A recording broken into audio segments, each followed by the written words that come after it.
সুপ্রিয় শিক্ষার্থীবৃন্দ, এই মুহূর্তে যারা আপনারা আমাদের ভিডিওটি অন করছেন প্রত্যেকেই জানাচ্ছি প্রীতি ও শুভেচ্ছা। আশা করছি ভালো আছেন আর আপনারা ভালো থাকুন, এটা হচ্ছে আমার সবসময় কামনা।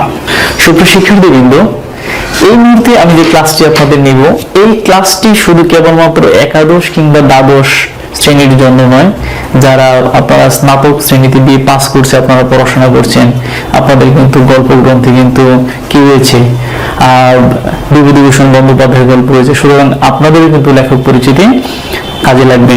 এছাড়া আপনারা যারা বিভিন্ন প্রতিযোগিতামূলক পরীক্ষায় অংশগ্রহণ করতে যাচ্ছেন, এক কথায় এই ক্লাসটি আপনার সারা জীবনের জন্য যতগুলো প্রতিযোগিতামূলক পরীক্ষা আছে সবগুলো প্রতিযোগিতামূলক পরীক্ষা কাজে লাগবে। সুতরাং এই ক্লাসটি অবশ্যই আপনার সংগ্রহ রাখবেন বলে আমি মনে করি। তো আশা করছি ততক্ষণ সাথে থাকবেন যতক্ষণ আমাদের ক্লাসটি শেষ হচ্ছে। আজকের আমাদের আলোচ্য বিষয় হলো আহ্বান। সঠিক উচ্চারণ হচ্ছে আহ্বান।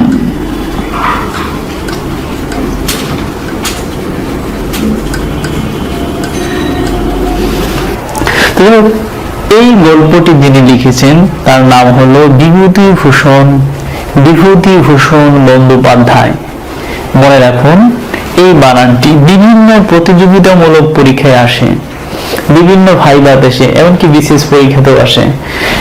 প্রাইমারি পরীক্ষা থেকে শুরু করে বিশ্ববিদ্যালয় ভর্তি পরীক্ষা থেকে শুরু করে বিভিন্ন প্রতিযোগিতামূলক পরীক্ষাতে এই বানানটি আসে, বিভূতিভূষণ বন্দ্যোপাধ্যায়।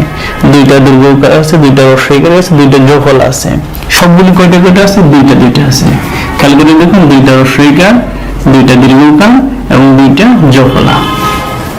তাহলে বিভূতিভূষণের ক্ষেত্রে সবকিছু কি দুইটা। এই টেকনিকটা মনে রাখলে এই বানানটি আপনার কাছে সবসময় স্বপ্নের জন্য কি হবে, নির্ভুল হয়ে যাবে। তো যাই হোক, বাংলা সাহিত্যে যে বা যারা লেখালেখি করেছেন প্রত্যেকেরই কিন্তু বেশিরভাগ লেখকের, প্রত্যেকের বলে ভুল হবে, বেশিরভাগ লেখকের কিন্তু ছদ্ম নাম রয়েছে। আমাদের এই বিভূতিভূষণ বন্দ্যোপাধ্যায়ের কিন্তু একটা ছদ্ম নাম আছে, এটা নোট করে রাখতে পারেন, কচ্চিত্তর ছদ্ম নাম।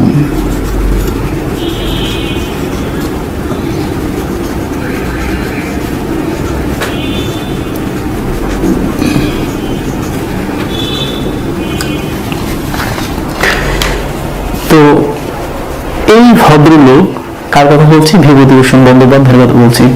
আপনারা জানেন, যারা বাংলা সাহিত্যে আপনারা যারা পড়াশোনা করছেন কিংবা বাংলা সাহিত্য সম্পর্কে আপনারা যারা ভালো একটু দখল আছে কিংবা জানাশোনা আছে, আপনারা জানেন যে বিভূতিভূষণ হলো এমন একজন কথা সাহিত্যিক, বাংলা সাহিত্যের জন্য আমরা যাদেরকে বলি A+ গ্রেডের, আমরা যাদেরকে বলি প্রথম শ্রেণীর কথা সাহিত্যিক, প্রথম শ্রেণীর ঔপন্যাসিক, বিভূতিভূষণ বন্দ্যোপাধ্যায় হলো সেরকম একজন প্রথম শ্রেণীর কথা সাহিত্যিক।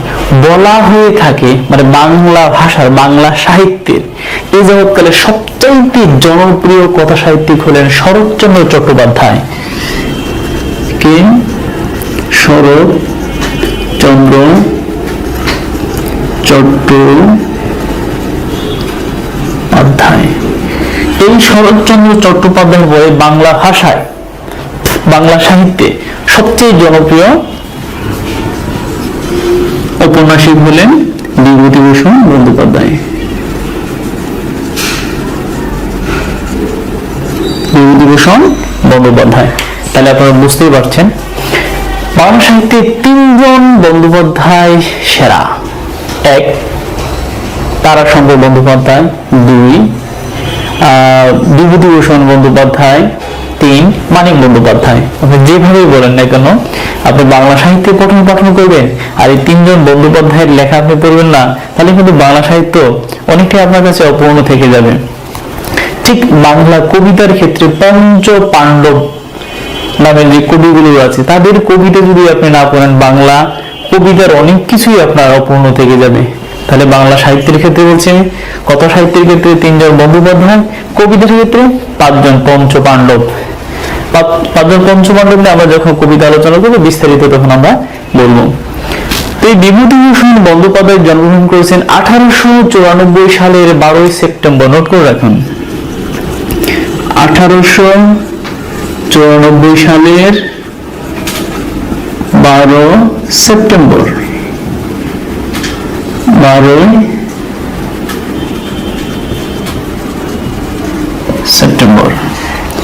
সাথে সাথে এটাও আপনার কিন্তু নোট করে রাখতে হবে যে তিনি কোথায় জন্মগ্রহণ করেছেন। হ্যাঁ, উনি জন্মগ্রহণ করেছেন পশ্চিমবঙ্গের 24 পরগনা জেলার মোরারিপুর গ্রামে। কোথায়? পশ্চিমবঙ্গের 24 পরগনা জেলা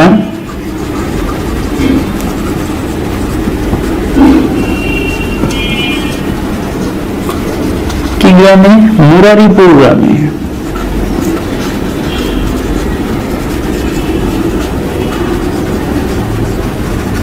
মুরারিপুর গ্রামে আপনাদের বিভিন্ন পরীক্ষাতে আসতে পারে যে বিভূতিভূষণ বন্দ্যোপাধ্যায়ের গ্রামের নাম কি?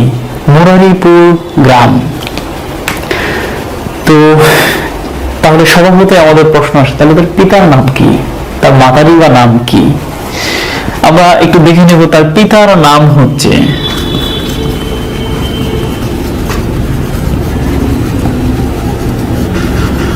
পিতার নাম, এগুলো কিন্তু বিভিন্ন প্রতিযোগিতামূলক পরীক্ষাতে কিন্তু এগুলো আসে, বিশেষ করে চাকরি ভর্তি পরীক্ষাগুলোতে কিন্তু এগুলো প্রায় সময় ঘুরে ফিরে আসে।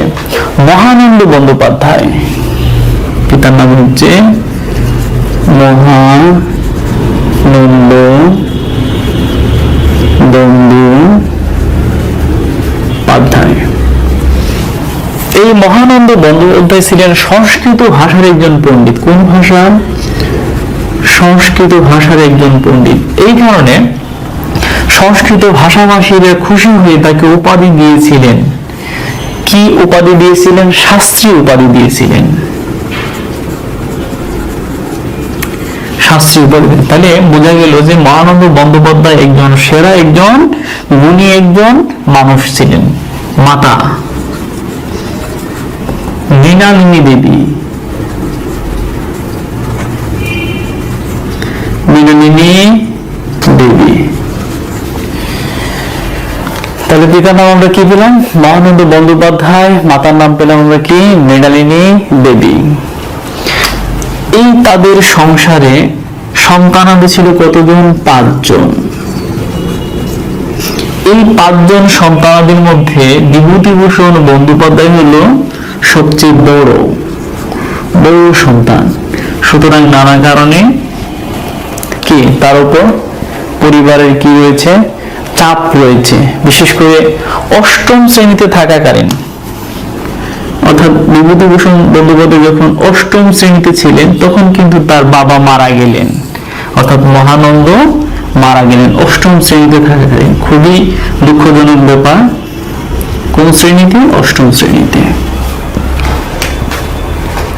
তার প্রথম স্কুল ছিল বনগ্রাম ইংরেজি উচ্চ বিদ্যালয়। খেয়াল করে দেখুন, বনগ্রাম ইংরেজি উচ্চ বিদ্যালয়। এই বনগ্রামে তার কিন্তু স্মৃতির শেষ নেই। তিনি যখন আত্মজীবনী লিখেছেন সেখানে কিন্তু এই বনগ্রামের অনেক অনেক অনেক স্মৃতি কিন্তু সেখানে উনি লিখেছেন। উনি ছোটবেলা থেকে খুব মেধাবী ছিলেন। এই কারণে আমরা দেখি উনি ম্যাট্রিক এবং আইএ, তৎকালীন সময় এটাকে বলা হয় এন্ট্রান্স, পরবর্তীতে শিক্ষা পদ্ধতির নাম হয়ে গেল ম্যাট্রিক, এর পরবর্তীতে শিক্ষা পদ্ধতির নাম হয়ে গেল এসএসসি, সেকেন্ডারি স্কুল সার্টিফিকেট। তিনি এন্ট্রান্স পাস করেছেন 1914 সালে এবং আইএ পাস করেছেন 1916। তাহলে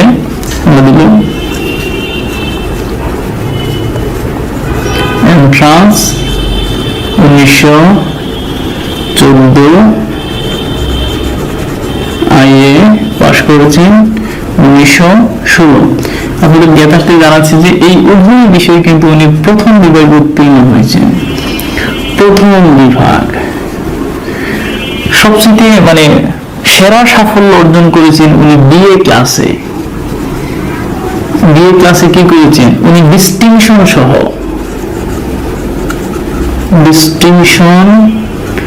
সহ প্রথম শ্রেণীতে উত্তীর্ণ হয়েছেন।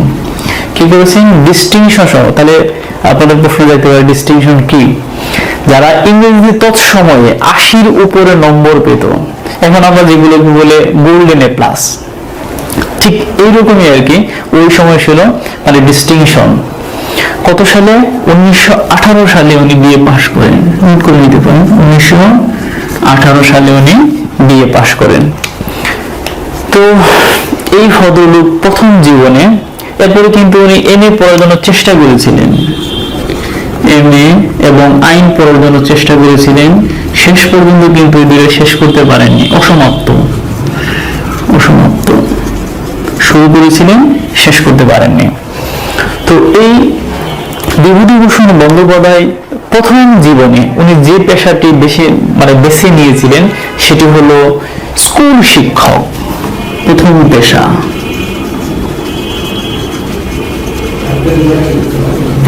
কি? স্কুল শিক্ষক। এক কথায় আপনি যদি বলেন যে বিভূতিভূষণ বন্দ্যোপাধ্যায়ের রচনার বৈশিষ্ট্য কি, আপনারা আসতে পারেন যে নিম্নের কোনটি বিভূতিভূষণ বন্দ্যোপাধ্যায়ের রচনার বৈশিষ্ট্য? এক কথায় আপনি দিবেন কাব্যময় ও চিত্রাত্মক। কাব্যময় ও চিত্রাত্মক। দুইটা আরেকটা আমি ব্যাখ্যা করে দিচ্ছি। কাব্যময়তা, আপনি যদি তার পথের পাঁচালী পড়েন, আপনি যদি তার আরণ্যক পড়েন, আপনি যদি তার দেবযান পড়েন, হ্যাঁ, আপনি যদি তার ইছামতি পড়েন, আপনি প্রত্যেকটা রচনা বা তার যতগুলো গল্প আছে, যতগুলো উপন্যাস আছে, যে কোনোটা আপনি পড়েন না দেখবেন যে উপন্যাসের মধ্যে কিন্তু কাব্যিক একটা ভাব আছে, মানে কবিতার কাব্যময়তার একটা ভাব আছে। এই কারণে তার রচনার বৈশিষ্ট্যকে বলা হয়েছে কাব্যময়তা, কাব্যময় এবং চিত্রাত্মক। এই কারণে চিত্রাত্মক বলা হয়েছে। চিত্রশিল্পীরা যেরকম বাস্তবতা দেখে সেগুলো রং তুলির মধ্য দিয়ে ফুটিয়ে তোলেন, ঠিক তেমনি বিভূতিভূষণ বন্দ্যোপাধ্যায় কি করেছেন, তার লেখা দিয়ে বস্তুনিষ্ঠ ভাবে কি করেছেন, বাস্তবতাকে মানুষের জীবনের ভেতরের অন্তরের ক্লেশগুলো আছে, মানুষের সুখ দুঃখ আনন্দের ঘনঘটাগুলো উনি তুলে রেখেছেন কিসের মতো করে? চিত্রের মতো করে। এর কারণে বলা হয়েছে চিত্রাত্মক। তো এক কথায় আপনি যদি বলেন যে তার লেখার উপকরণ কি বা উপজীব্য কি, উপজীব্য কি, এক কথায় আপনি যদি উত্তর দিতে চান তাহলে আপনি বলবেন প্রকৃতি ও মানব জীবন। প্রকৃতি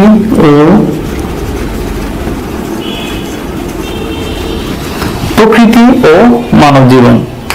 বলছিলাম বিভূতিভূষণ বন্দ্যোপাধ্যায় বিয়ের কথা। ব্যক্তি জীবনে বিভূতিভূষণ বন্দ্যোপাধ্যায় দুটি বিয়ে করেছিলেন। প্রথম বিয়ে করেছিলেন 1919 সালে। কত সালে? 1919 সালে প্রথম বিয়ে করেছিলেন। কাকে করেছিলেন? গৌরী দেবীকে। এই বিয়েটি কিন্তু বেশি দিন টিকেনি, মাত্র 1 বছর টিকেছিল। 1 বছর পর মারা গেলেন কে? গৌরী দেবী মারা গেলেন। এই মারা যাওয়ার পরে দীর্ঘদিন কে ছিলেন? বিভূতিভূষণ বন্দ্যোপাধ্যায় প্রায় সন্ন্যাসীর মতো হয়েছিলেন, উন্মাদের মতো জীবনযাপন করেছেন। এরপরে দেখি সকলের পরামর্শক্রমে, পরিবার পরিজন যারা ছিল তাদের পরামর্শক্রমে কি করলেন? 1940 সালে উনি দ্বিতীয় বিয়ে করেন। কত?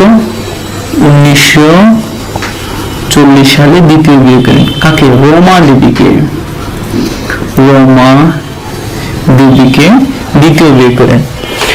আমরা বলছিলাম গৌরী দেবীর কথা, অর্থাৎ মুক্তার কালীভূষণ মুখোপাধ্যায়ের মেয়ে হলো গৌরী দেবী এবং ষোড়শীকান্ত চট্টোপাধ্যায়ের মেয়ে হলো রমা দেবী। যদি এগুলো আমরা জানার জন্য যারা পরীক্ষাতে আসার সম্ভাবনা খুবই ক্ষীণ। এই রমা দেবী হলো ফরিদপুর বাড়ি। কোথায়? ফরিদপুরের কন্যা হচ্ছে রমা দেবী। তাদের বিয়ের, অর্থাৎ বিভূতিভূষণ এবং রমা দেবীর বিয়ের 7 বছর পরে, কত বছর পরে? 7 বছর পর তাদের একজন ছেলে হলো। ছেলের নাম হলো তারাদাস বন্দ্যোপাধ্যায়। তারাদাস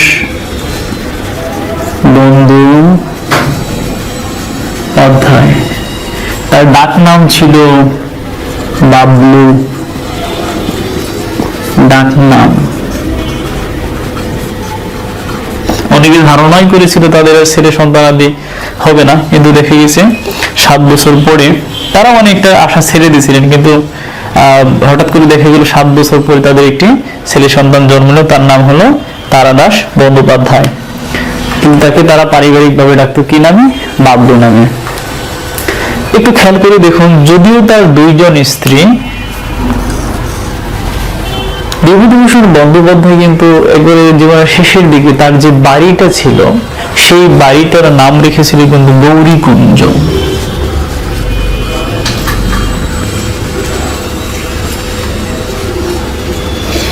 এতে কিন্তু রমাদেবী কিন্তু কোনো ধরনের আপত্তি করেননি। এটা প্রথম স্ত্রীর প্রতি তার একটু ভালোবাসা ছিল বিধায় উনি কি করেছিলেন, তার বাড়িটির নাম রেখেছিলেন গৌরীকুঞ্জ। একসাথে এই গৌরীকুঞ্জের সামনের যে রাস্তাটা ছিল, অর্থাৎ তার বাড়ির দিকে যে সামনের যে রাস্তাটা ছিল, এই রাস্তাটাকে বলা হয়ে থাকে অপুর রাস্তা। আপনাদের নিশ্চয়ই মনে আছে পথের পাঁচালীর সবচেয়ে সেরা একটি চরিত্র নাম হচ্ছে অপু, এবং এই রাস্তাটাকে ধরা হয়ে থাকে অপুর রাস্তা বা অপুর পথ। বলছিলাম গৌরীকুঞ্জের কথা, গৌরীকুঞ্জের সামনের রাস্তার কথা বলছিলাম। সামনের রাস্তাকে বলা হয়ে থাকে অপুর রাস্তা, আপনাদের একটু আগে বলেছি। তো আপনারা জানেন যে বিভূতিভূষণ বন্দ্যোপাধ্যায়ের সবচেয়ে সেরা কর্ম যেটাই মানে বিবেচনা করা হয় সেটা হলো পথের পাঁচালী এবং অপরাজিতা। এই দুটোকে একসাথে বলা হয় যুগল উপন্যাস। পথের পাঁচালী আপনাদের পরীক্ষায় আসতে পারে, যুগল উপন্যাস কোনটি?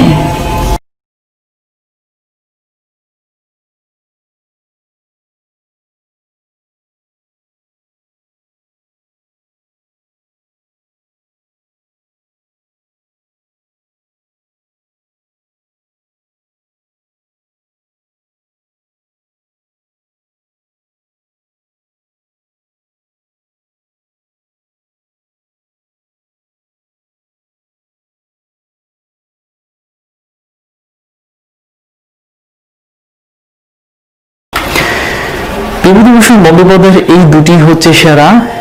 বলা হয়ে থাকে তার প্রথম উপন্যাসটি হলো, প্রথম উপন্যাস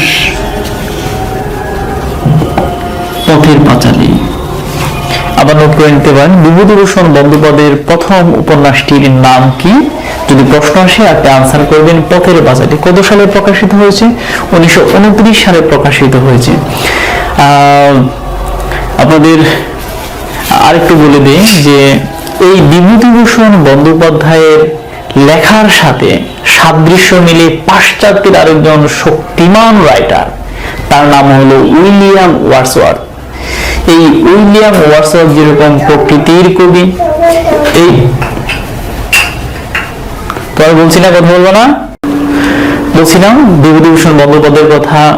এই শক্তিমান কথা সাহিত্যিকের সাথে, বাংলা কথা সাহিত্যিকের সাথে, বাংলা ভাষার এই শক্তিমান কথা সাহিত্যিকের সাথে পাশ্চাত্যের আরেকজন শক্তিমান কথা সাহিত্যিক নাম হলো উইলিয়াম ওয়ার্ডসওয়ার্থ, যাকে বলা হয় প্রকৃতির কবি। এর লেখার সাথে বিভূতিভূষণ বন্দ্যোপাধ্যায়ের লেখার যেন অনেকটাই সাদৃশ্য রয়েছে। তো আমরা দেখেছি যে বিভূতিভূষণ বন্দ্যোপাধ্যায় তার পথের পাঁচালী লেখা শুরু করেছিলেন 1925 সালে এবং শেষ করেছিলেন 1928 সালে, এবং এটি প্রকাশ করেছে 1929 সালে। আপনাদের জন্য টার্নিং পয়েন্ট কিন্তু বিভূতিভূষণ বন্দ্যোপাধ্যায় কত সালে প্রকাশিত হয়েছিল? কত সালে? 1929 সালে প্রকাশিত হয়েছিল, এবং এটি হচ্ছে তার প্রথম উপন্যাস। বলছিলাম বাংলা সাহিত্যের প্রখ্যাত একজন কথা সাহিত্যিকের লেখা নাম হল বিভূতিভূষণ বন্দ্যোপাধ্যায়। এই বিভূতিভূষণ বন্দ্যোপাধ্যায়ের রচনার সাথে পাশ্চাত্যের আরেকজন শক্তিমান কবি, যার নাম হলো ওয়ার্ডসওয়ার্থ, শক্তিমান রাইটার আমরা বলতে পারি, এর লেখার সাথে বিভূতিভূষণ বন্দ্যোপাধ্যায়ের লেখা অনেকটাই মিল রয়েছে। সুতরাং আপনি যদি কম্পেয়ার করেন পাশ্চাত্যের সাথে, তাহলে আপনি কম্পেয়ার করবেন উইলিয়াম ওয়ার্ডসওয়ার্থের সাথে।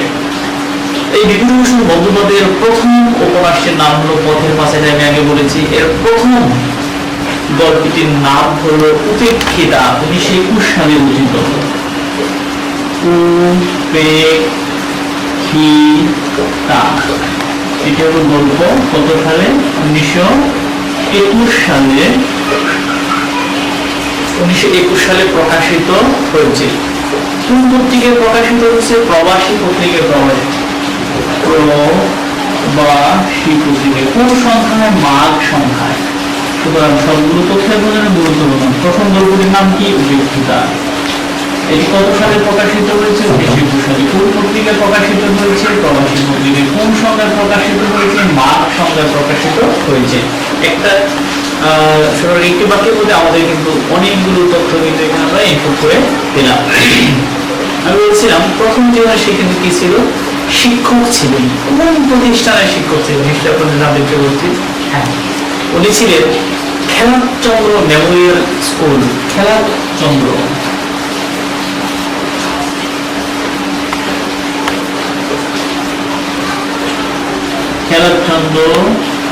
মেমোরিয়াল স্কুলের শিক্ষক ছিলেন, বেশ কিছুদিন ছিলেন। এরপরে কিন্তু আবার উনি কি করেছেন? উনি ওনার পেশা পরিবর্তন করেছেন। উনি কোন একটা স্টেটের সেক্রেটারি ছিলেন। আবার পরবর্তীতে উনি আবার কি করে শিক্ষকতা পেশাতে ফিরে এলেন। উনি বলে গোপালনগর হরিপদ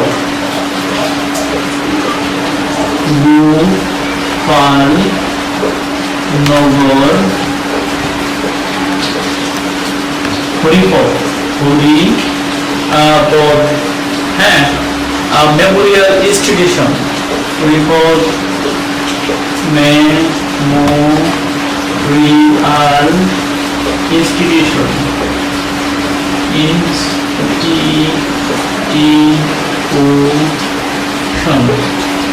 গোপালনগর হরিপদ মেমোরিয়াল ইনস্টিটিউশনে উনি কি করেছেন? পরবর্তী সময় শিক্ষকতা করেছেন। এবং এই প্রতিষ্ঠানে উনি একেবারে মৃত্যুর আগ পর্যন্ত উনি কি করেছেন?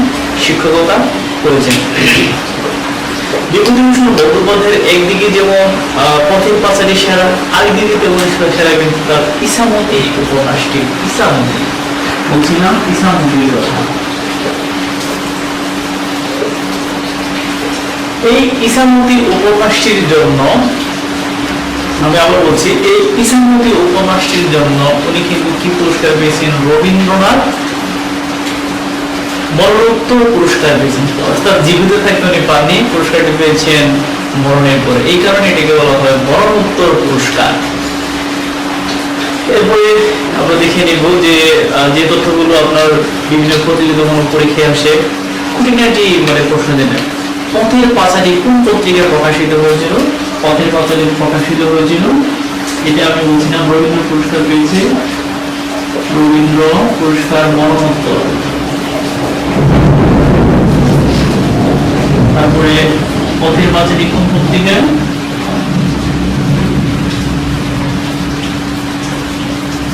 এগুলো কিন্তু আপনি ফুটনোট হিসেবে নেবেন, কারণ পরীক্ষাতে আমি আগে বলছি এগুলো কিন্তু বিভিন্ন প্রতিযোগিতামূলক পরীক্ষা এগুলো কিন্তু থাকে। পথের পাঁচালী বিচিত্রা পত্রিকায়, কোন পত্রিকায়? বিচিত্রা পত্রিকায় প্রকাশিত হয়েছিল। বিচিত্রা পত্রিকায় ধারাবাহিকভাবে প্রকাশিত হয়েছিল। তার এই পথের পাঁচালী উপন্যাসটি কয়েকটি ভাষায়, শুধু বাংলা ভাষায় না, কয়েকটি ভাষায় এটি কিন্তু অনুদিত হয়েছে। বিশেষ করে ইংরেজি ভাষা, ফার্সি ভাষা, হ্যাঁ, ইংরেজি, ফরাসি ভাষা সহ ভারতের বিভিন্ন ভাষায় এটি কি হয়েছে? অনুদিত হয়েছে। আমি আগে বলেছি তার জনপ্রিয়তা এত বেশি ছিল যে শরৎচন্দ্রের পরেই তাকে ধরা হয়ে থাকে, বিভূতিভূষণ বন্দ্যোপাধ্যায়কে ধরা হয়ে থাকে। আপনি যদি সাদৃশ্য যদি তুলনা করেন, যে পথের পাঁচালী যদি আপনি সাদৃশ্য তুলনা করেন, কার সাথে আপনি তুলনা করবেন? আপনি রোমানুলা নামে বিখ্যাত একজন লেখক রয়েছে, এই রোমানুলার যে ক্রিস্টোফার, আমি আগে আবার বলছি, রোমানুলার যে ক্রিস্টোফারের সাথে আপনি তুলনা করতে পারেন কার? অর্থাৎ বিভূতিভূষণ বন্দ্যোপাধ্যায়ের পথের পাঁচালী আপনি তুলনা করতে পারেন। তার আত্মজীবনী হচ্ছে ত্রিনাঙ্কুর। আত্মজীবনের নাম কি? আত্মজীবনের নাম হচ্ছে তৃণাঙ্কুর। তৃণাঙ্কুর কি? আত্মজীবনী। আত্মজীবনী, আত্মজীবনের নাম হচ্ছে কি? তৃণাঙ্কুর। সত্যজিৎ রায় কিন্তু কি করেছে, একই সাথে পথের পাঁচালী এই উপন্যাসটিকে কিন্তু কি করেছেন, চলচ্চিত্রে রূপান্তরিত করেছেন। অর্থাৎ পথের পাঁচালী উপন্যাসটি সত্যজিৎ রায়, নাম কি? সত্যজিৎ রায়। বলছিল তার আত্মজীবনীমূলক গ্রন্থের নাম হচ্ছে তৃণাঙ্কুর। তৃণাঙ্কুর।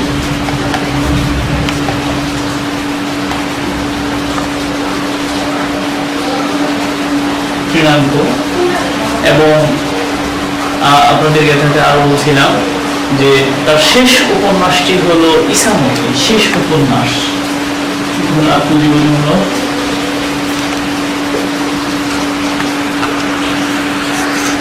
শেষ উপন্যাস ইসামতি। শেষ উপন্যাসের নাম কি? ইসামতি। তো বলছিলাম আপনাদের পথের পাঁচালী কিন্তু এমনিতেই সেরা হয় না, এর কিন্তু অনেকগুলো গুণ রয়েছে। কোনো সমালোচক এটাকে বলা হয়ে থাকে, মানে বলে থাকে যে এটি একটি মহাকাব্য। কোনো সমালোচক বলে থাকেন বাংলা ভাষার যে সমস্ত কালজয়ী উপন্যাস রয়েছে তার মধ্যে এটি হচ্ছে একটি, নানা কারণে এটি হচ্ছে সেরা। ফলে বিভিন্ন ভাষায় এই উপন্যাসটি অনুদিত হয়েছে এবং এই উপন্যাস অবলম্বনে বাংলা সাহিত্যের বিখ্যাত চলচ্চিত্রটা, শুধু বাংলা সাহিত্যে বলে ভুল হবে, বাংলা ভাষাভাষী বলে ভুল হবে, আন্তর্জাতিক মানের একজন চলচ্চিত্রের নাম হলো সত্যজিৎ রায়। সত্যজিৎ রায় কিন্তু কি করেছিলেন, সেই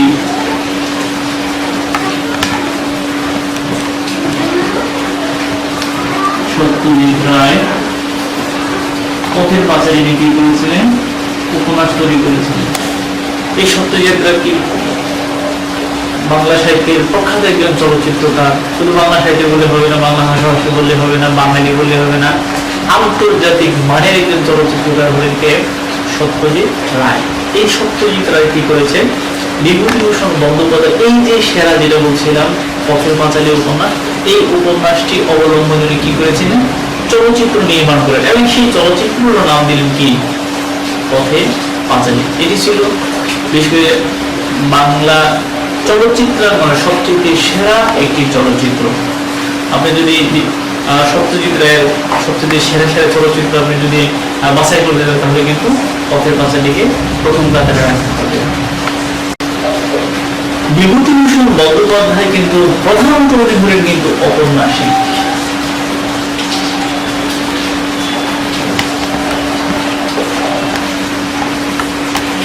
আপনি রবীন্দ্রনাথ ঠাকুরের ক্ষেত্রে আপনি যদি চিন্তা ভাবনা করেন, রবীন্দ্রনাথ ঠাকুর কি? উনি কি কবি, উনি কি কথা সাহিত্যিক, উনি কি নাট্যকার নাকি?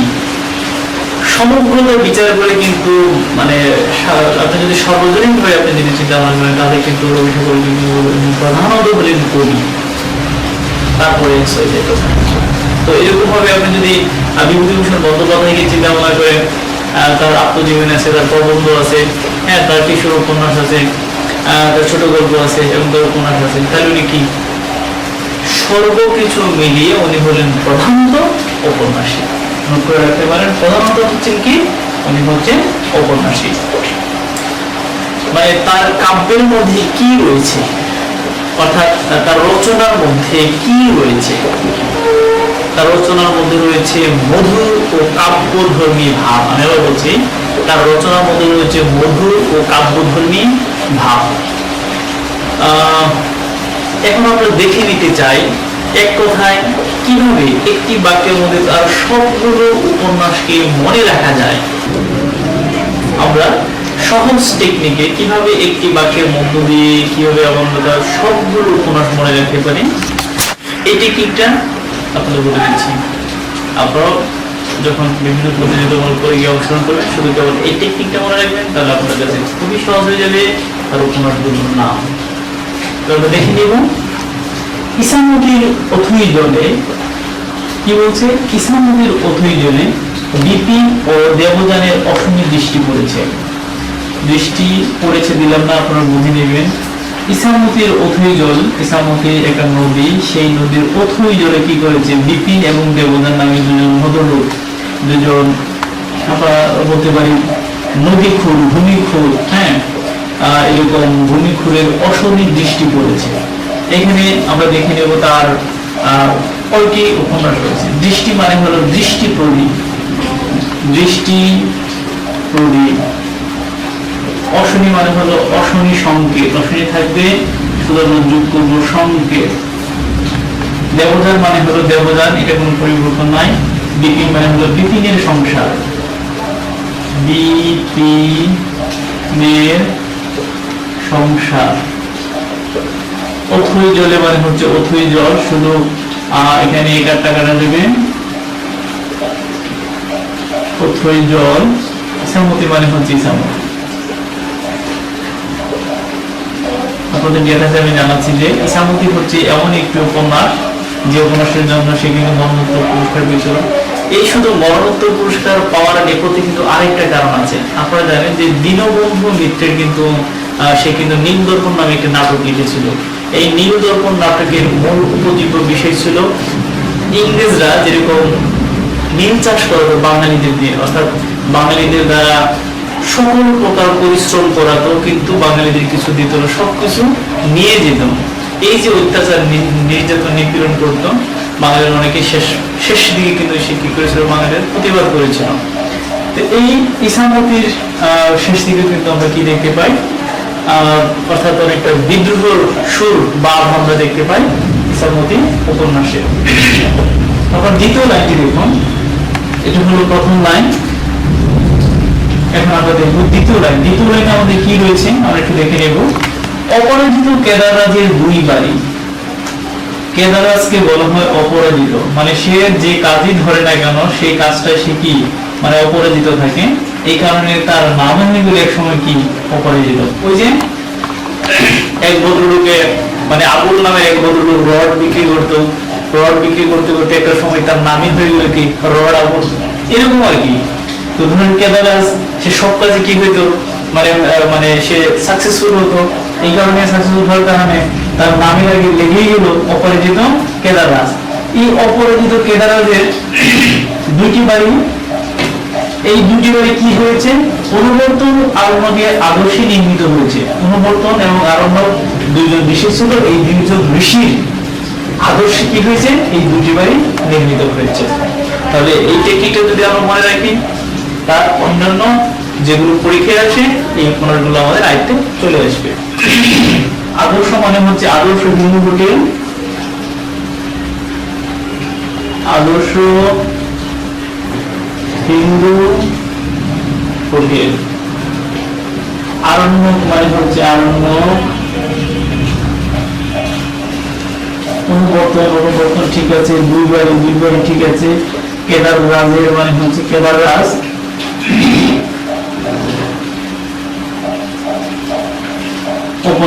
অপরাজিত ঠিক আছে। তাহলে দেখুন আমরা এই দুটি লাইনের মধ্যে কিন্তু মোটামুটি তার প্রায় সবগুলো উপন্যাসই আমাদের আয়ত্তে চলে এলো। একটু যদি বাসায় বসে একটু যদি প্র্যাকটিস করুন, জাস্ট দুটি লাইন দেখে আপনি মনে রাখেন তাহলে সবগুলি মোটামুটি যেগুলো পরীক্ষায় আসে এরকম উপযোগী সবগুলো উপন্যাসের নাম কিন্তু এখানে ইনক্লুড করা হয়ে গেছে।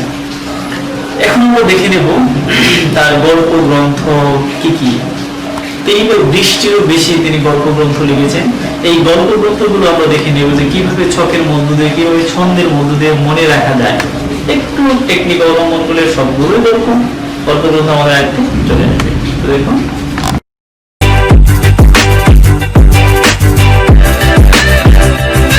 আমরা যদি এই লাইনটি যদি আমরা যদি মনে রাখতে পারি, একটি টেকনিক্যাল লাইন, তাহলে তার সবগুলো গল্প গ্রন্থ প্রায় যেগুলো আমাদের পরীক্ষাতে আসে সবগুলো গল্প গ্রন্থ আপনাদের আয়ত্তে চলে আসবে। কিন্তু দেখুন মনে রাখার টেকনিকটা আমি বলে দিচ্ছি। নবাগত বিধু ও সুলোচনা, একসাথে দেখুন নবাগত কি বিধু এবং সুলোচনা মৌলিক, এই দুজন হচ্ছে নায়ক নায়িকা। সেও নবাগত নতুন, সেও নবাগত, অর্থাৎ নবাগত এটাকে বিধু ও সুলোচনা, যার সুন্দর কি লোচন আছে, লোচন মানে চোখ, সুলোচনা মৌলিক অসাধারণ ছায়াছবি। নাম কি মুখ ও মুখশ্রী, অনুসন্ধান করেছে কি কিন্নর দল। কিন্নর দলের আরেকটা নাম আছে, অর্থাৎ কিন্নর দল রূপে যাত্রার তালমেঘ। কিন্নর দলের আরেকটা নাম হচ্ছে কি যাত্রার তালমেঘ। আবার খেয়াল করে দেখুন নবাগতকে, নবাগত হচ্ছে বিধু এবং সুলোচনা মৌরি। এই দুইজন নায়ক নায়িকার অসাধারণ ছায়াছবি কি মুখ ও মুখশ্রী। দেখুন মনে রাখার টেকনিক, নবাগত বিধু ও সুলোচনা মৌরির অসাধারণ ছায়াছবি মুখ ও মুখশ্রীর অনুসন্ধান করেছে কে কিন্নর দল উর্ফে যাত্রা তালমেঘ। আর এই লাইনটি মনে রাখলেন তার সবগুলোই গল্প গ্রন্থ আপনারা আয়ত্তে চলে আসবেন। এখন আমরা দেখে নেব মুখ ও মুখশ্রী। এটা কিন্তু কার্পিস নাই, যা আছে তাই। মুখ ও মুখশ্রী নামে তার গল্প গ্রন্থ আছে, ছায়াছবি নামে তার গল্প গ্রন্থ আছে, অসাধারণ মানে নামে তার ছায়াছন্দ আছে, মৌরি মানে হচ্ছে মৌরি ফুল, মৌরি ফুল। সুলোচনা নামে, সুলোচনা তার গল্প গ্রন্থ রয়েছে। বিধু মানে বিধু মাস্টার, বিধু মাস্টার। নবাগত মানে নবাগত নামে তার কি রয়েছে গল্প গ্রন্থ রয়েছে। মেঘ, মেঘ হতে মেঘ মোল্লার, মেঘ মোল্লার তার মানে হচ্ছে তাল নবমী, তাল নবমী। যাত্রা, যাত্রা বলল।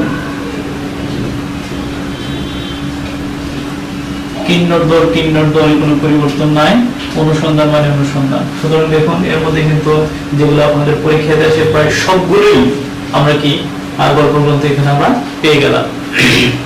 এখন আমরা একটু দেখে নিতে চাই আরো কিছু তথ্য, আর কিছু উপাত্ত যেগুলো আপনাদের পরীক্ষাতে বিভিন্ন প্রতিবেদনমূলক পরীক্ষাতে প্রায় আসে।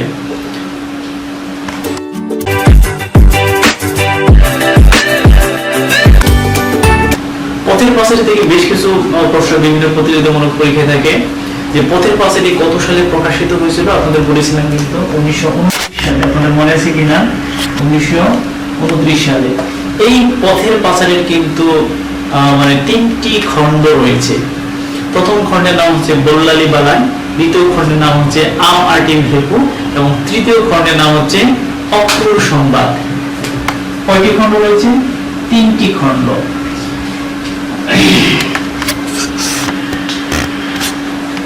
বল্লালী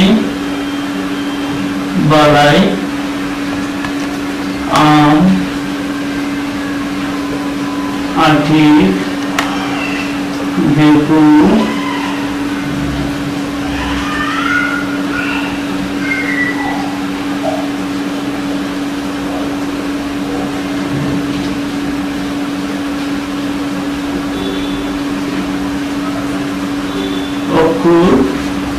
সংবাদ।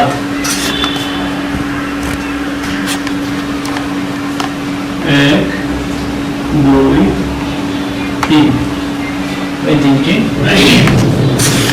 এই পথের পাঁচালী আরেকটা প্রশ্ন আসতে পারে যে এই পথের পাঁচালী এত বিখ্যাত একটু উপন্যাস, এটি কোন প্রকাশনী থেকে বের হয়েছিল প্রথম? রঞ্জন প্রকাশনালয়, রঞ্জন প্রকাশনালয় থেকে বের হয়েছে। আর আপনার প্রশ্ন আসতে পারে বাংলা সাহিত্যে যেহেতু এত বিখ্যাত একটু উপন্যাস, তাহলে এই বিখ্যাত উপন্যাসের সেরা চরিত্রগুলো কি কি? সেরা চরিত্রগুলো হলো অপু, দুর্গা, ইন্দির ঠাকুর, সর্বজয়া এবং হরিহর। হরিহর, অপু, দুর্গা, ইন্দির ঠাকুর, সর্বজয়া এবং হরিহর, এগুলোই হলো কি মূলত হাসিনা। তবে বলতেছিলাম যে এই যে এত বড় একটি মহাকাব্য বলেন, এত বড় একটি মানে সেরা একটা উপন্যাস বলেন, এই সব উপন্যাসের সেরা চরিত্রগুলো কি কি? সেরা চরিত্রগুলো হচ্ছে অপু, দুর্গা, ইন্দির ঠাকুর, হরিহর, সর্বজয়া। আমি একটু নোট করে দিয়েছি, অপু, দুর্গা, ইন্দির ঠাকুর, সর্বজয়া এবং হরিহর। যেভাবে বলে না কেন এগুলো হচ্ছে সেরা। আপনাদের জ্ঞাতার্থে আমি একটু বলে দিচ্ছি, যখন এই উপন্যাসটি যখন বের হলো, মানে বের হওয়ার আগ মুহূর্তে উনি কিন্তু প্রকাশকের কাছে একবার নয় দুবার নয় অসংখ্যবার গিয়েছেন, প্রকাশক তার এত বড় পাণ্ডুলিপি দেখে প্রকাশক নাক ছিটকে বলেছে, হ্যাঁ ঠিক আছে দেখবনি। তো আবার গেল, প্রকাশক পড়ে নাই, বলে কয়েক মাস পরে আবারও গেল, প্রকাশক হাত দেয় নাই। তো হাত দেয় নাই, একটা সময় সেই পাণ্ডুলিপিতে ঘুম ধরে গেছে। তো যখন ঘুম ধরে গেছে, সে বলল আমি এটা ফেরত নিব। ফেরত দিন আগে মুহূর্তে বললো ঠিক আছে এই অংশটা আপনি পরিবর্তন করে আসুন। এইভাবে একবার নয় দুবার নয় 400 বার পরিবর্তন করেছিল কি তার এই পথের পাঁচালী পাণ্ডুলিপিটি। সুতরাং বুঝতেই পারছেন একজন লেখক কি পরিমাণ দরদ দিয়ে, কি পরিমাণ পরিশ্রম করে এই উপন্যাসটি লিখেছিলেন। তো এই উপন্যাস সম্পর্কে বাংলা ভাষার, বাংলা সাহিত্যের শ্রেষ্ঠতম একজন কবি, শ্রেষ্ঠতম একজন লেখক নাম রবীন্দ্রনাথ ঠাকুর, তিনি কি বলেছিলেন? তিনি বলেছিলেন এই বইটিতে পেয়েছি যথার্থ গল্পের স্বাদ। আপনি খেয়াল করে দেখুন, সে কিন্তু এটা কিন্তু তার ভেতরের কথা। সে বলছে এই বইটিতে পেয়েছি যথার্থ গল্পের স্বাদ, এর থেকে শিক্ষা হয়নি কিছুই, তবে দেখা হয়েছে অনেক যা পূর্বে এমন করে দেখিনি। তো সুতরাং বুঝতেই পারছেন যে স্বয়ং রবীন্দ্রনাথ ঠাকুর এই সম্পর্কে উচ্চ মানের একটা মন্তব্য করেছেন। তারপরে আমরা দেখবো যে যুগল অর্থাৎ পথের পাঁচালীর সাথে অপরাজিত। অপরাজিত এটি প্রকাশিত হয়েছিল প্রবাসী পত্রিকায়। কোন পত্রিকায়? প্রবাসী। ওই যে বলছিলাম তার যুগল উপন্যাস পথের পাঁচালী এবং অপরাজিত, এই দুটি উপন্যাসের দ্বিতীয় উপন্যাসটি অর্থাৎ অপরাজিত উপন্যাসটি প্রথম প্রকাশিত হয়েছে প্রবাসী পত্রিকায়। কোন পত্রিকায়? প্রবাসী পত্রিকায়। এই উপন্যাসটি আবার খেয়াল করে দেখুন, প্রবাসী পত্রিকায়। এই উপন্যাসের মূলত দুটি খণ্ড ছিল। কয়টি খণ্ডে? দুটি খণ্ড। তবে প্রথম দিকে এর নাম কিন্তু অপরাজিত ছিল না, এর নাম ছিল অলোক সারথি।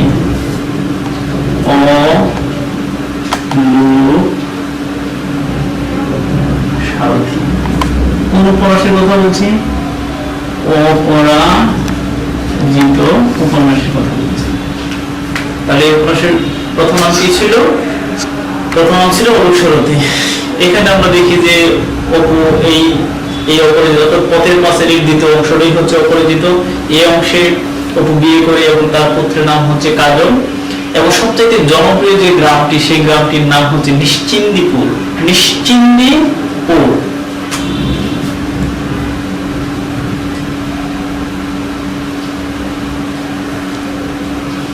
নিশ্চিন্দিপুর। আপনারা যদি কখনো কেউ লালাখাল যান, অর্থাৎ জৈন্তাপুরের পাশে রয়েছে লালাখাল, সেই লালাখালের নদী পার হয়ে সেখানে কিন্তু একটা প্রাইমারি স্কুলের নাম কিন্তু এরকম লেখা রয়েছে নিশ্চিন্দিপুর। আপনারা সেখানে গিয়ে দেখতে পাবেন সেই নিশ্চিন্দিপুর। আসলে এইটা সেই নিশ্চিন্দিপুর কিনা এটা একটা ডাউট আছে, কিন্তু লেখা আছে নিশ্চিন্দিপুর। তো দেখো এখন আমরা দেখবো তার অন্য ফেমাস উপন্যাসগুলো, যেমন আরণ্যক।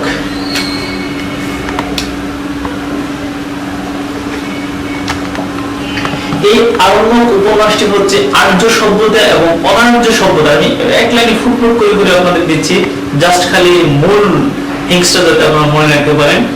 আর্য সভ্যতা এবং অনার্য সভ্যতার দ্বন্দ্ব, এবং এই উপন্যাসটি লেখা হচ্ছে উত্তম পুরুষে। কোন পুরুষে? উত্তম পুরুষে। কিসের দ্বন্দ্ব? আর্য এবং অনার্য। আর্য এবং অনার্য সভ্যতা, এই দুই সভ্যতার দ্বন্দ্ব হচ্ছে কি? এই দুই সভ্যতার দ্বন্দ্বই হচ্ছে দ্বন্দ্বের মূল বিষয় হলো আরণ্যক। তো আমি আগেও বলেছিলাম যে ইসামতির কারণ কিন্তু ইসামতির উপন্যাসটার কারণে সে মরণোত্তর পুরস্কার পেয়েছে, এবং এটাতে কি রয়েছে?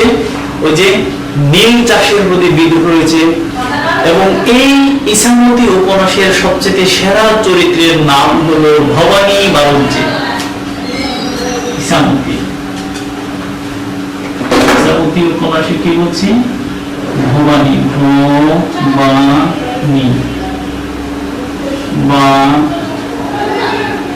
ভবানী বারুজ্জে। কি বলছি আমি? ভবানী বারুজ্জে। এবং একটু চন্দ্র দিদি ভালো যে কারমাসিক উচ্চারণ হবে ভবানী বারুজ্জে। তো এই ভবানী বারুজ্জের কিন্তু তিনজন পুত্র ছিল। একজন পুত্র নাম হচ্ছে তিলু, বিলু, নীলু। মনে রাখেন, তিলু, বিলু, নীলু। কোন উপন্যাসের কথা বলছি? ইসামতের উপন্যাসের কথা বলছি। তিলু, বিলু, নীলু। এবং এখানে আরেকটা চরিত্র, খুব ক্রিয়েটিভ চরিত্র, সেটা হচ্ছে গয়া মেম। গয়া মেম। তো স্পেশালাইজড যেটা নীলকরদের বিরুদ্ধে প্রতিবাদ মুখর হওয়ার কারণে, এই মূল উপজীব্য বিষয় থাকার কারণে সে কি পেয়েছে, রবীন্দ্র পুরস্কার পেয়েছিল এই উপন্যাসটি। এরপর আমরা দেখতে পাই তার অন্যতম বিখ্যাত একটি উপন্যাস রয়েছে দেবযান।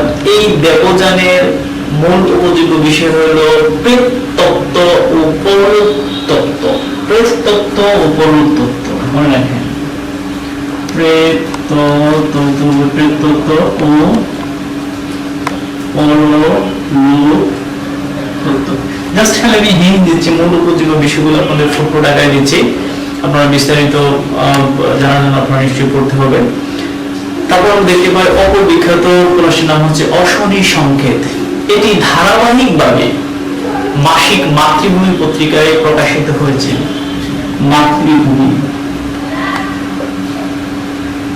এটি কেমন পত্রিকা ছিল? এটি ছিল মাসিক পত্রিকা। কিভাবে প্রকাশিত হয়েছে?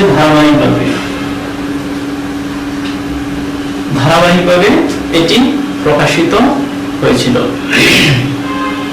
তো এই উপন্যাসে কি করেছেন, 1350 বঙ্গাব্দে যে দুর্ভিক্ষের চিত্র ছিল, এই দুর্ভিক্ষের চিত্রটাই ফুটিয়ে তুলেছেন অত্যন্ত সুললিত ভাবে কে, বিভূতিভূষণ বন্দ্যোপাধ্যায়। এই অশনি সংকেতের অন্যতম সেরা একটি চরিত্র হলো অনঙ্গবাবু।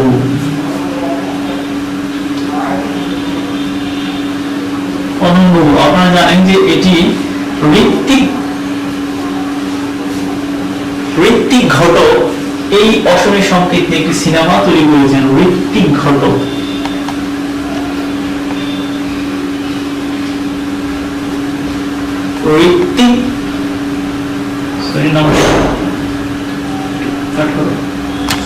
অনঙ্গ বউ নিয়ে, এই অনঙ্গ বউ নিয়ে সিনেমা তৈরি করেছেন ঋত্বিক ঘটক।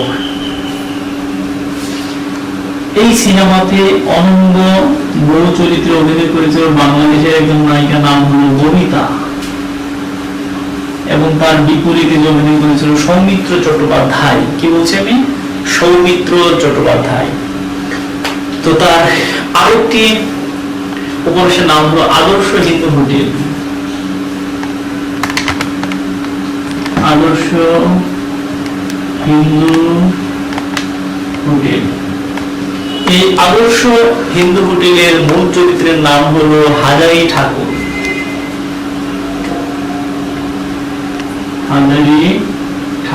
এই হাজারি ঠাকুর একটি হোটেলে কাজ করে, কিন্তু সেই হোটেলের যে মালিক হয়েছে, সেই হোটেলের যে রাজা পেয়ারা রয়েছে, তারা কি করে, জুট চুরি করে, ঠকবাজি করে, পচা মাছ মাংস গুলো কি করে তারা পাবলিককে খাওয়ানোর চেষ্টা করে। এই হাজারি ঠাকুর চিন্তা ভাবনা করে, কোনোদিন যদি আমার টাকা পয়সা হয়, আমি একটা আদর্শ হোটেল আমি কিন্তু দেব, যেখানে আমি কখনো কোনো মানুষকে ঠকাবো না। এটা হলো মূল উপজীব্য বিষয়। তো আপনাদের পরীক্ষাতে আরেকটা প্রশ্ন প্রায়ই আসে, অরণ্যচারী মানুষের কথা কোন উপন্যাসে বলা হয়েছে, বা নিচের কোন উপন্যাসে অরণ্যচারী মানুষের কথা বলা হয়েছে? যদি এরকম প্রশ্ন আসে, আপনি নিশ্চিত দিবেন আরণ্যক।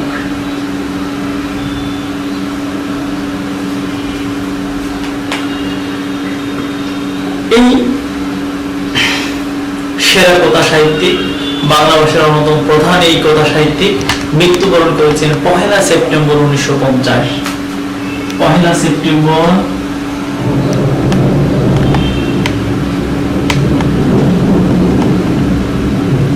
1950 খ্রিস্টাব্দে। 1 সেপ্টেম্বর 1950 খ্রিস্টাব্দে। এটা খুব খুব খুব গুরুত্বপূর্ণ তিনটে স্টার্ট আমি হচ্ছে, এটা বিভিন্ন প্রতিযোগিতামূলক পরীক্ষায় আসে। তার মৃত্যু হয়েছে হৃদরোগে। আমি আবার বলছি, বিভূতিভূষণ বন্দ্যোপাধ্যায়ের মৃত্যু হয়েছে হৃদরোগে, এবং মৃত্যু হয়েছে ঘাটশিলায়। কোথায় মৃত্যু হয়েছে? সেটার নাম হলো ঘাটশিলা। তার মৃত্যুর পরে তার শেষকৃত্যটা করা হয়ে থাকে সুবর্ণ নদীর উপর। একটি নদী, নাম হলো সুবর্ণ নদী। সুবর্ণ নদীর উপর। কোন নদীর উপর? সুবর্ণ নদীর উপর। সেখানে একটা ঘাট রয়েছে, সেই ঘাটের নাম হলো পঞ্চ পাণ্ডব ঘাট। পঞ্চ পাণ্ডব ধার, এই পঞ্চ পাণ্ডব ঘাটের উপর কি হয়েছে, তার শেষকৃত্য করা হয়েছে। অধুনা অর্থাৎ বর্তমানে যেখানে ঝাড়খণ্ড হিসেবে নামকরণ করা হয়েছে, সেই ঝাড়খণ্ডের অন্তর্ভুক্ত হলো এই পঞ্চপাণ্ডব ধার। তো সুপ্রিয় শিক্ষার্থীবৃন্দ, এই ছিল আমাদের আজকের ক্লাস। আশা করছি আমাদের ক্লাসটি ভালো লাগে। আমি আবার বলছি, আপনারা এই ক্লাসটি শুধু একাদশ, দ্বাদশ এবং স্নাতক অর্থাৎ ডিগ্রি পাস সেকেন্ড ইয়ারের জন্য সীমাবদ্ধ নয়। এই ক্লাসটি যে কোনো প্রতিযোগিতায় অংশগ্রহণকারী প্রত্যেকের জন্য এই কাজটি সুফল বয়ে আনবে বলে আমার বিশ্বাস। আশা করছি এই ক্লাসটি আপনারা সংরক্ষণে রাখবেন এবং পরবর্তী প্রত্যেক প্রতিযোগিতামূলক পরীক্ষার আগে একটু আপনারা চোখ বোলাবেন। আশা করছি আপনাদের কাজে লাগবে। তো যদি ক্লাসটি আপনাদের ন্যূনতম উপকারে আসে, আপনাদের সহপাঠীদের সাথে, আপনাদের প্রিয়জনদের সাথে শেয়ার করুন এবং অবশ্যই নতুন নতুন তথ্য পত্র সম্বন্ধিত ক্লাস পেতে সাবস্ক্রাইব করে